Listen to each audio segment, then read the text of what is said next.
Welcome to Wayne's Old Time Radio Page channel. I'm Wayne, your host. These programs are brought to you by support of our listeners. You can give your support at Patreon or PayPal, either one. There's clickable links in the description below. Thanks for your support and enjoy the shows.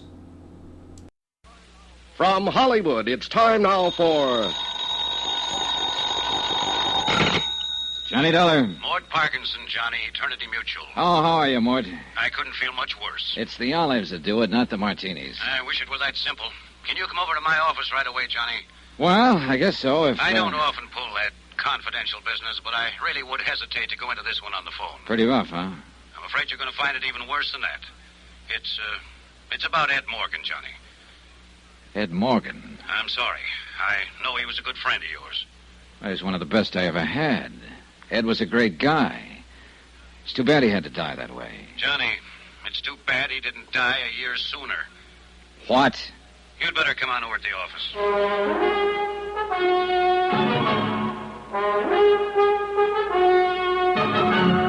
Tonight and every weekday night, Bob Bailey in the transcribed adventures of the man with the action-packed expense account.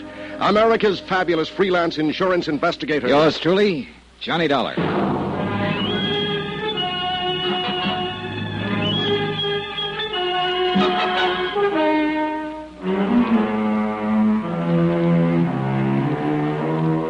From Special Investigator Johnny Dollar to the Home Office, Eternity Mutual Insurance Company, Hartford, Connecticut. The following is an accounting of expenditures during my investigation of the confidential matter. Item 1, $2.85. Taxi from my apartment to the Eternity Building in the 7th floor office of Mort Parkinson, Vice President and General Manager. It was a room I well remembered, with its blank walnut paneling and deep leather chairs. I'd worked on a lot of cases with Mort, and with the late Ed Morgan, too. And it sounded now as though Ed, my good friend from a long time back, was about to become a case himself. Come in, Johnny. Pull up a chair. Thanks, Mort. Well, that was quite a phone call. It's quite a situation. Yeah, I gathered that. No, I just can't talk sitting down. Old habit, I guess. Remember when we used to be over in the old Johnstone building before we built this new one? We had those old-fashioned stand-up desks. It was when old man Clement was still alive. And before I was.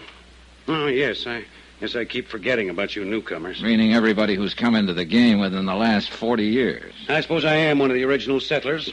And set in my ways, too. Yeah, well, what about I sure hated to see those desks go. You could stand in front of them, lean an elbow on them, make out a report or a speech. Mort, you're trying too hard to avoid it. Avoid what? You didn't call me over here just to reminisce about the old days. In a way, maybe I did. You know, it's funny. I always thought you liked Ed Morgan. But I did. Then why did you say it's too bad he didn't die a year sooner? Because I liked him. Except like is too weak a word, actually. I thought as much of Ed as I would have of my own son if I'd had one. Why, I'm the one who hired him in the first place. Remember, Johnny? Yeah, I remember. And I took a personal interest in his career. Watched him work his way up.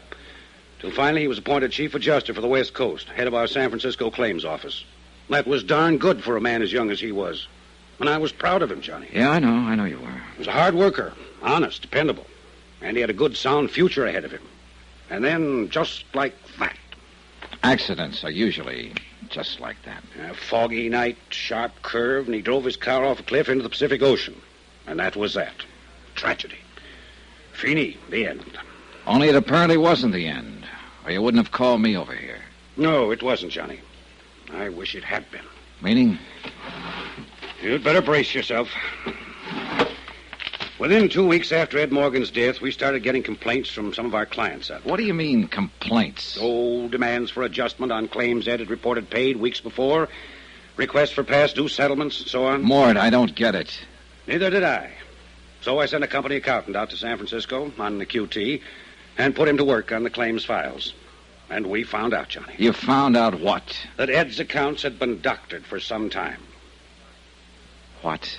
Johnny, in the months before he was killed, he'd embezzled nearly $80,000. Ed Morgan? Ed Morgan. I don't believe it. He did it. You might as well accept the fact.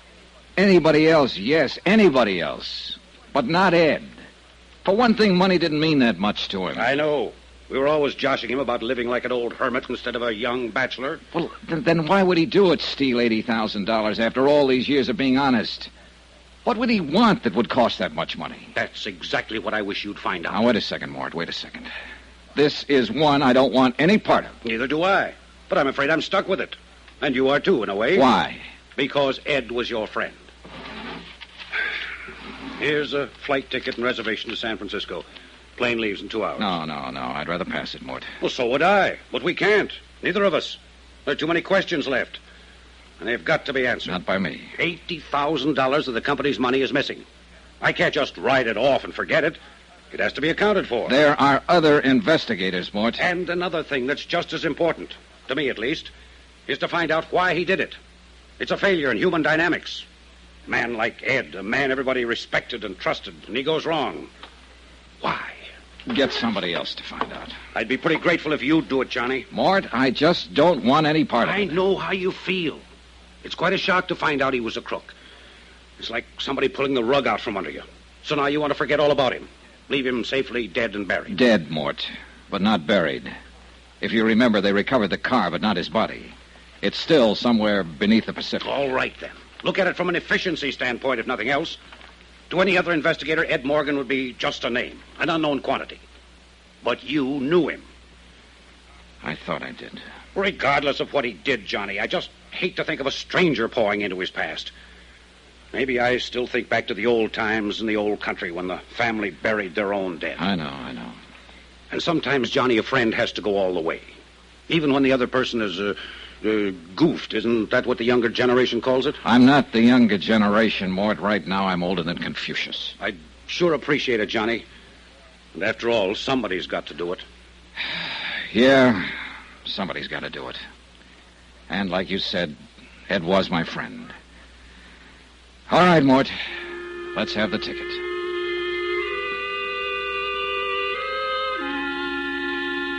Item 2, $14.35. Tips, taxi, and incidentals in Hartford and same in San Francisco. Plane trip between points paid from expense account of company manager and not included herewith.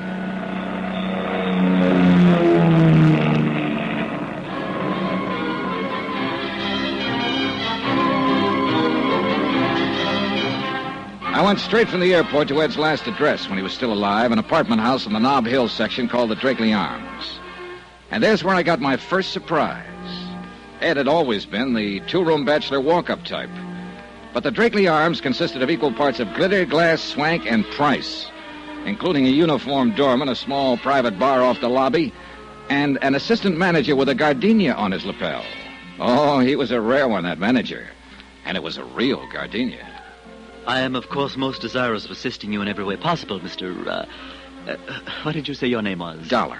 D-O-L-L. I can spell dollar. I'll bet you can. I beg your pardon. Oh, it's quite all right. I didn't mean... You didn't mean to be offensive, I understand. Now, about the former occupant of Suite 14. Mr. Dollar, I'm terribly afraid... Oh, please don't be. I mean, there is simply very little I can tell you about the late Mr. Morgan. A matter of discretion? Is that it? Discretion? A policy of the house? Something of that sort?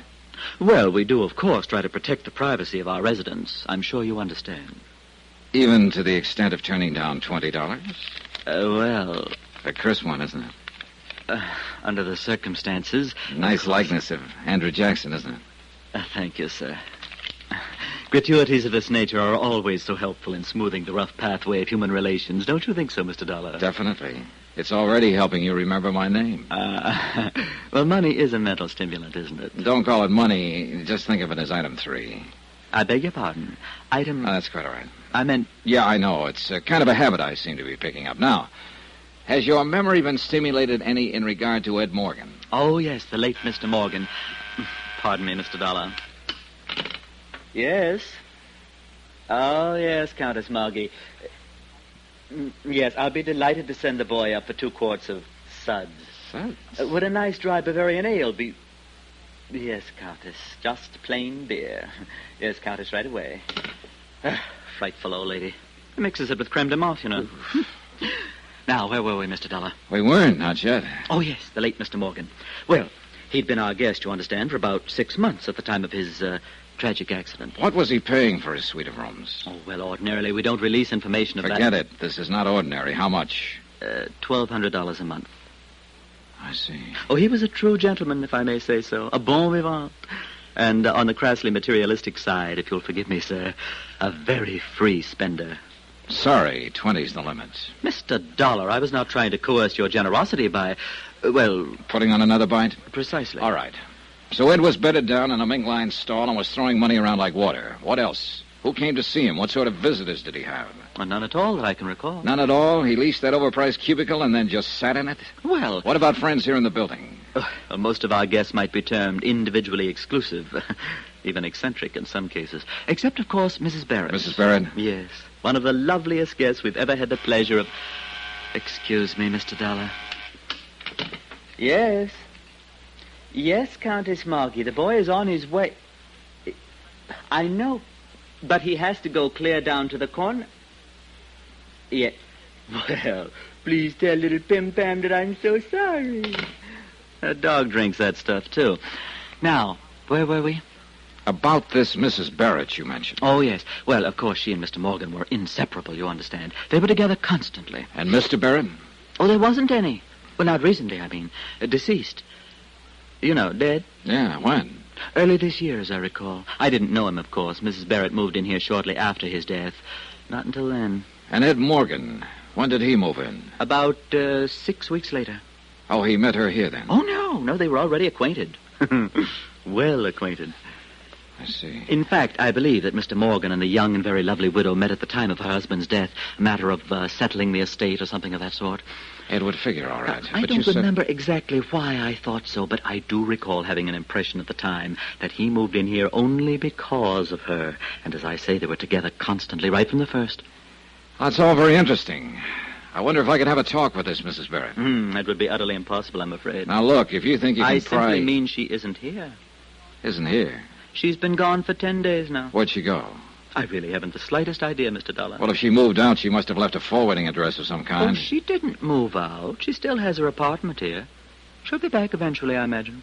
But at the moment, I she's... haven't heard a word from her since she left. Oh, poor dear. You know, one can understand why she'd want to get away for a while. Such a tragic coincidence, having 2 deaths of exactly the same... Oh, confound that woman. Wait a minute. What do you mean by tragic coincidence? Oh, well, as I understand it, Mrs. Barrett's husband also died in some sort of accident. Yes, Countess.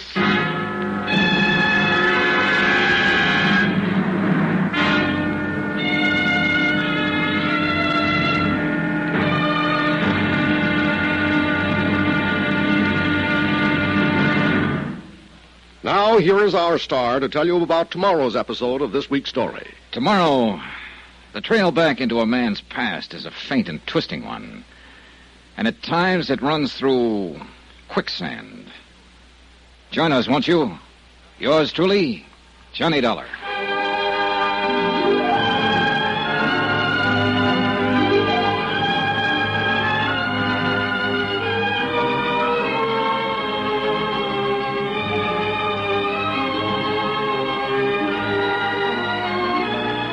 Yours truly, Johnny Dollar, starring Bob Bailey, is transcribed in Hollywood. Written by Les Crutchfield, it is produced and directed by Jack Johnstone. Be sure to join us tomorrow night, same time and station, for the next exciting episode of Yours truly, Johnny Dollar.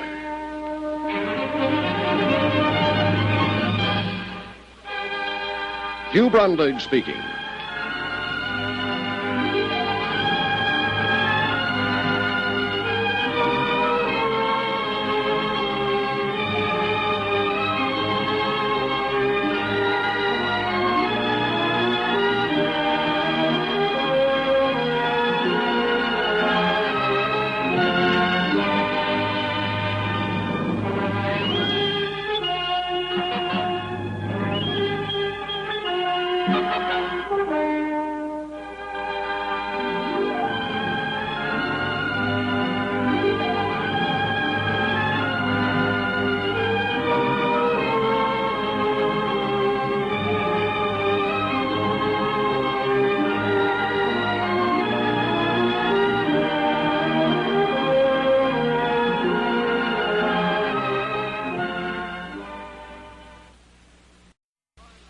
From Hollywood, it's time now for